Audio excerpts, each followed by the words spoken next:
Listen carefully to the audio. Take a listen. A lot of this could be done without me, but we have a great board, and God forbid if something happens, they'll figure it out. I appoint my wife to run Turning Point USA if something happens to me. Sort of a weird ending there. No, that is clearly an edited audio. That's very clearly edited audio. Did Erika Kirk really use edited audio of her late husband to step into the CEO role at his company? That's the claim shaking everything right now. A new wave of attention is coming from Candace Owens, and the details she pointed out have people seriously questioning what actually happened. According to her breakdown, Charlie's voice may have been edited in a way that made it sound like he supported Erika taking over Turning Point if something ever happened to him. But here's where it gets messy. When Candace started asking staff members about that recording, the answers didn't match up at all. Everyone seemed to have a different story about when and where it was recorded. Even more interesting, when she pushed for the full, uncut version of the audio to be released, that request was reportedly denied. Instead, the situation turned tense, with accusations flying back at her rather than clear answers being given. And then there's another layer. Older clips have surfaced, where Charlie openly shared his views about leadership roles and family life. And at the time, Erika appeared to agree with him. But once he was no longer around, everything seemed to shift fast, and she stepped right into the leadership position. So now the big question is, what really happened behind that audio? And why does the timeline feel so unclear? At the first major convention following Charlie's passing in September, organizers played a piece of audio that instantly grabbed everyone's attention. They said it was recorded during a private retreat in Aspen, just weeks before everything changed. According to their version, a donor asked Charlie what would happen to the organization if he were no longer around. And in that moment, the audio supposedly captures Charlie clearly saying he would want his wife, Erika, to take over. Now, here's why that moment became such a big deal. The study shows that married women with kids are the happiest. Why do you think that is? I mean, it's just nature. I mean, just becoming a CEO of a shoe company is not going to give you happiness. But if you try to have a career while you have your kids, there is no such thing as balance. That is such a myth. Erika was officially named CEO just days later. So naturally, that recording became the key piece used to support her leadership move. But once Candace Owens started analyzing that audio, things took a sharp turn. She pointed out that parts of the clip sounded cut or stitched together, almost like certain phrases were inserted after the fact. That raised serious questions about whether the sentence mentioning Erika was originally part of that conversation at all. Trying to verify it, Candace reached out to people who were actually at that Aspen retreat. And this is where it gets even more confusing. Several of them reportedly said they didn't recall Charlie making that specific statement. Then the situation escalated even further. After the concerns were raised publicly, Turning Point claimed they also had video footage of Charlie saying the same thing. But instead of releasing it to clear everything up, they chose not to share it, explaining that doing so could raise safety concerns. At the same time, the response toward Candace became extremely aggressive. The producer and co-host of The Charlie Kirk Show, Blake Neff, fired back publicly and wrote, "Candace, we haven't bothered playing it because we know psychopathic predators like yourself do not care what is true or false, and normal evidentiary logic has no effect on you. You're the kind of person who sees coded messages in the number 33, but then ignores evidence like DNA on A, or Tyler Robinson's own family members. Turning him in, playing the audio at AmFest already wasn't enough. You'll obviously just say it's AI or a hologram or an Israeli actor or something. So what's the point?" But Candace didn't stay quiet. She responded by pointing out what many people were already thinking. If the full video really exists and clearly shows Charlie naming Erika, There'll be people that are like, "Did you see what they're saying about you on X?" And I'm like, no, I don't have time. I don't have time. And actually, quite frankly, I really do not care. as his successor, then releasing it would instantly clear up all doubts. Instead, what people are left with is an audio clip, conflicting accounts, and a situation that feels more complicated the deeper you look into it. And the fact that the response focused more on personal attacks than simply providing clear proof has only made the entire situation feel even more intense. That's not how people act when they have clear proof on their side. If that video truly shows what Turning Point claims it shows, then there should be no reason to keep it hidden, none at all. Instead, what people are seeing feels selective. Certain clips of Charlie are being circulated, sometimes taken out of context, especially around political topics. Yet at the same time, full transparency on this specific moment is still missing. And that's what keeps raising eyebrows. And then attention shifted to Erika's recent activity. After being quiet for a while, she returned online and shared a message on April 5th. Regardless of your opinion on Operation Epic Fury or your political affiliation, we have the greatest military in the world. Its strength lies not just in power, but in the courage, discipline, and sacrifice of our troops. God bless our men and women in uniform. That post immediately got people talking, especially those comparing it to Charlie's previously stated views on similar issues. So now, critics are asking, are these positions aligned? Or is there a shift happening that hasn't been clearly explained? Then there's another layer that's resurfaced. In past discussions on Charlie's show, both he and Erika spoke about family roles and leadership. They openly talked about how demanding executive positions can be, especially while raising very young children. At the time, Erika even agreed that balancing both at once can be extremely difficult. But fast forward to now, and the situation looks very different. Erika has stepped into a major leadership role. You have to choose where your heart has to be fully with the home. You have to make that decision on your own. While also raising small children, which has sparked debate online. Some see it as a contradiction, while others view it as a personal decision that changed with circumstances. Still, the biggest question hasn't gone away.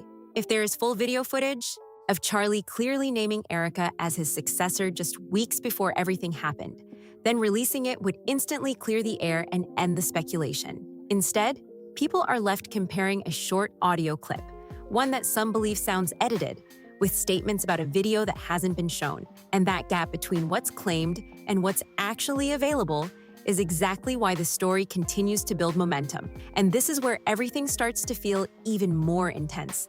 Because once people began digging deeper, the timeline itself started raising serious questions. Think about it for a second. This wasn't just some random audio that surfaced months later.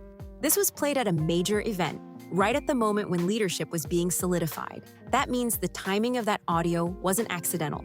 It was strategic, placed exactly where it would have the biggest impact. Because let's be real, if you're trying to convince a room full of donors, supporters, and insiders that a leadership transition is legitimate, what better way than to play a recording of the former leader seemingly endorsing it himself? That's powerful, that's emotional, that shuts down doubt instantly. But only if it's real, and only if it's complete. And that's exactly why people are not letting this go. Because the moment you introduce even the smallest doubt, like cuts in the audio, unclear origins, or conflicting witness accounts, that whole emotional impact starts to fall apart fast. Now add to that the fact that multiple people who were reportedly present at that Aspen retreat don't clearly remember that moment happening the way it's being described. That doesn't automatically prove anything by itself. Take a listen. A lot of this could be done without me, and I believe that. I mean, from the high school department, the college department, let's make Turning Point so big that it can survive beyond just the founder. A lot of organizations and groups, as soon as a founder leaves, it just kind of collapses. A lot of my job is not always in the day-to-day details. It's very much vision casting, very much driving success. But we have a great board, and God forbid if something happens, they'll figure it out. I appoint my wife to run Turning Point USA if something happens to me. Sort of a weird ending there, no? Answering the question, we have a great board, they'll figure everything out, and then I appoint my wife. So great board, I appoint my wife to do if anything happens to me. It seems out of place. At the very least, we can determine that is clearly an edited audio. That's very clearly edited audio. But it definitely adds friction to the official version of events. Because if this was such a clear, defining statement from Charlie, something that would determine the future of the entire organization, wouldn't more people remember it clearly? And that's the question that keeps coming back again and again. Then there's the handling of the situation afterward, which has only made things more complicated. Instead of immediately putting out full, unedited proof to shut everything down, what people saw instead was hesitation, deflection, and a lot of back and forth messaging. And in situations like this, perception matters just as much as facts, because when people feel like they're not getting straight answers, they start connecting dots on their own. And once that starts happening, narratives grow fast, whether they're accurate or not. Another thing that has people talking is how quickly everything moved after Charlie's passing. Within just days, Erika was already stepping into the CEO role. Now to some, that looks like strong leadership during a difficult moment. But to others, it raises questions about how prepared that transition already was behind the scenes. Was this something that had been discussed long before? Was there already a plan in place that just hadn't been made public yet? What was their memory about this event? And I spoke to a total of 4 people, and I can tell you that 3 out of the 4 people, and one was a couple, did not remember Charlie saying this. They did not remember Charlie Kirk saying this. And the 4th person, or rather couple, who said that they did remember it, and without giving you guys alluding to any further details, they would be considered a conflicted witness because they have ties to Turning Point outside of a donor relationship, okay? So I found that to be very compelling. That's not something you forget. She said it's the first question he's asked. Hey, you're 31. What happens if you die? You know, what do you want to happen if you die? That does not seem true. Doesn't ring. Or was everything decided in real time, under pressure, with that audio being used to support it? Those are the kinds of questions that don't just disappear, especially when the communication around them feels incomplete. And then you have the emotional side of all this, which makes everything even more sensitive. We're talking about a situation involving loss, leadership, and legacy all at once. That's not just business, that's deeply personal. So when people feel like a legacy might be interpreted or presented in a way that doesn't fully line up with past statements, reactions are going to be strong, not because people want drama, but because they care about consistency and truth. At the same time, there are also voices defending Erika, pointing out that stepping into leadership during a chaotic moment isn't easy at all. Running a large organization comes with pressure, expectations, and constant public scrutiny. And let's not ignore that, because no matter what side people are on, the reality is that this situation would be overwhelming for anyone. But even with that understanding, the central issue still hasn't been resolved. The existence of that alleged full video keeps hanging over everything like a cloud. Because if it's real, if it clearly shows Charlie saying exactly what's being claimed, then releasing it would... It shows that every single one of these people, the last couple of decades, that is pushing for a conflict of Iran, has not just failed miserably, has been one of the greatest catastrophes in American foreign policy ever. Thousands of lives needlessly lost of Americans, millions of people displaced, trillions of dollars spent. And let's be honest, at this particular moment, we cannot afford this war. Instantly change the entire conversation. No more guessing, no more analyzing audio clips, no more conflicting memories. It would be clear, it would be direct, it would be undeniable, and yet it hasn't been released, which brings people right back to square one. Asking the same question in different ways, why not just show it? Why let this situation spiral into speculation when there's supposedly a piece of evidence that could settle it in minutes? And the longer that question goes unanswered, the more people start looking at everything else around it more closely. The statements, the timing, the reactions, the decisions, it all starts getting examined under a microscope. Even the tone of responses matters. Because when discussions shift from addressing the actual concerns to calling out critics personally, it doesn't calm things down. It does the opposite. It adds fuel to the perception that something isn't being handled as transparently as it could be. And in today's environment, where everything spreads fast and people analyze every detail, transparency isn't optional. It's expected. That's why the story hasn't faded. It's not just about one piece of audio anymore. It's about trust, clarity, and whether the full picture is being shown or not. Because at the end of the day, people aren't just reacting to what's been presented. They're reacting to what hasn't been shown. And until that gap is filled, until there's a clear and complete answer that lines up with that, everything we're being told, this situation is going to keep building, keep evolving, and keep pulling more attention with it. Because once doubt enters the conversation, it doesn't just disappear, it grows. Blake Neff went as far as calling Candace a psychopath just for asking questions. It shows that married women with kids are the happiest. Why do you think that is? I mean, it's just nature. I mean, just becoming a CEO of a shoe company is not going to give you happiness. Women have it so mixed up. You can have a career after children, but if you try to have a career while you have your kids, there is no such thing as balance. That is such a myth. I can't spend half of the day doing one thing. I missed out half of that time with being with the kids. So you have to choose where your heart has to be fully with the home.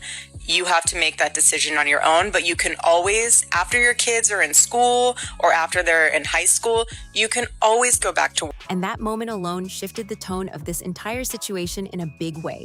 Because let's be honest, when someone responds with personal attacks instead of clear answers, it doesn't shut people down. It actually does the opposite.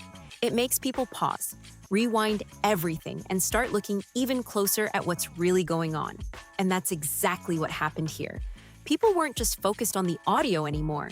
They started looking at the full picture, the timeline, the decisions, the statements, and most importantly, what's still missing from all of this. Because at the center of everything is one simple fact that keeps coming back over and over again.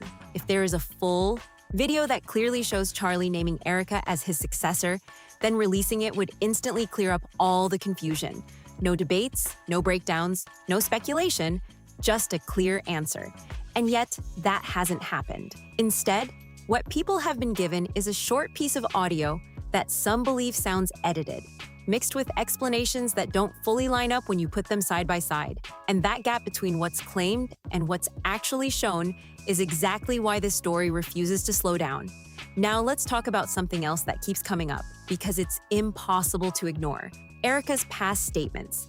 There are clips out there where she openly talked about how demanding it is to raise young children, and how leadership roles at a high level require full commitment. At the time, she didn't just agree with that idea, she emphasized it. She spoke about how balancing everything at once can be extremely difficult, especially when kids are still very young.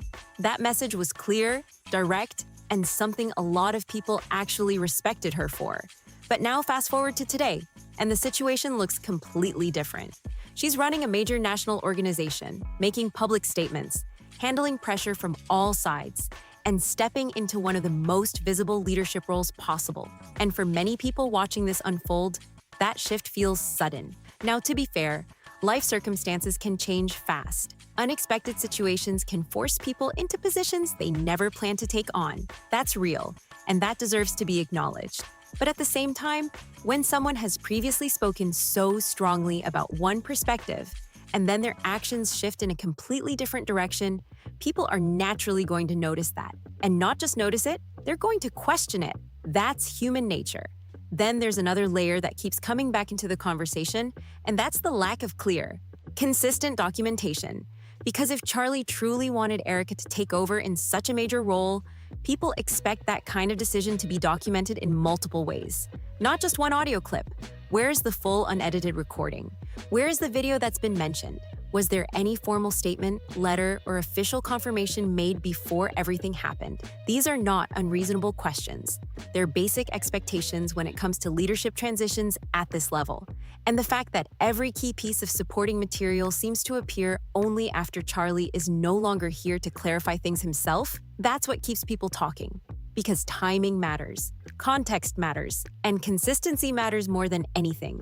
Now add in the way this situation has been handled publicly, and things get even more intense. Instead of a calm, transparent approach where everything is laid out clearly, what people have seen is a mix of strong reactions, emotional responses, and moments where the focus shifts away from the actual questions. And when that happens, it doesn't bring clarity.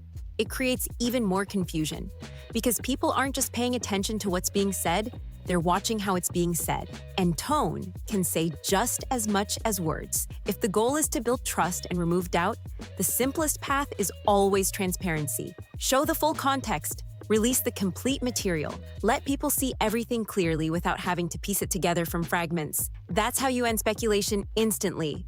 But when that doesn't happen, the opposite effect kicks in. People start connecting dots. They start comparing timelines. They start revisiting older clips, statements, and moments to see if everything aligns. And once that process begins, it's very hard to stop, because now it's no longer just about one question. It becomes a bigger conversation about credibility. And that's exactly where things are right now. You've got one side saying everything is legitimate, that the audio is real, and that the leadership transition makes complete sense. And then you've got another side saying the details don't fully add up, that key pieces are missing, and that the situation deserves more clarity. And sitting right in the middle of all that is the audience, watching, analyzing, and trying to figure out what to believe. Because at the end of the day, people aren't asking for anything complicated. They're asking for consistency. They're asking for transparency. And they're asking for the full picture, not just parts of it. And until that happens, this situation is going to keep building momentum because unanswered questions don't just disappear. They grow, they spread, they pull more attention with them. And that's exactly what we're seeing right now. Every new reaction, every new statement, every new detail just adds another layer to the story instead of closing it. And that's why this hasn't faded like other situations usually do, because there's still something unresolved at the center of it. Now, stepping back for a second, it's also important to recognize how high the stakes are here. We're not just talking about a small decision. We're talking about leadership of a major organization, a legacy that people care deeply about, and a moment that carries emotional weight for everyone involved. That's why the reactions are so strong. That's why people are paying attention to every detail. Because this isn't just business, it's personal for a lot of people watching this unfold. And when something feels unclear in a situation like that, it naturally creates tension. So where does that leave everything right now? It leaves us with a situation where the biggest question still hasn't been fully answered. If the full video exists, why hasn't it been released? If the audio is complete, why does it sound questionable to some? Listeners, if the leadership transition was always clear, why does the timeline feel so rushed to others? Those are the questions that continue to drive this entire conversation. And until there's a clear, direct answer to them, this story isn't going anywhere. Because people are paying attention now more than ever. They're watching every move, they're listening to every response, and they're forming their own opinions based on everything they see. And whether those opinions are right or wrong, they're not forming out of nowhere. They're forming from the gaps that still exist. So the focus now isn't just on what's been said. It's on what hasn't been shown, because sometimes what's missing speaks louder than anything else. And in this case, that missing piece might be the one thing that could change everything instantly. Until then, the conversation stays alive, the questions keep coming, and the spotlight isn't going anywhere. So now it's your turn. What do you think about all of this? Does the situation make sense to you? Or do you feel like there are still too many unanswered questions? Drop your thoughts in the comments below. Make sure to like, subscribe, and share if you want more deep dives like this, and I'll catch you in the next one.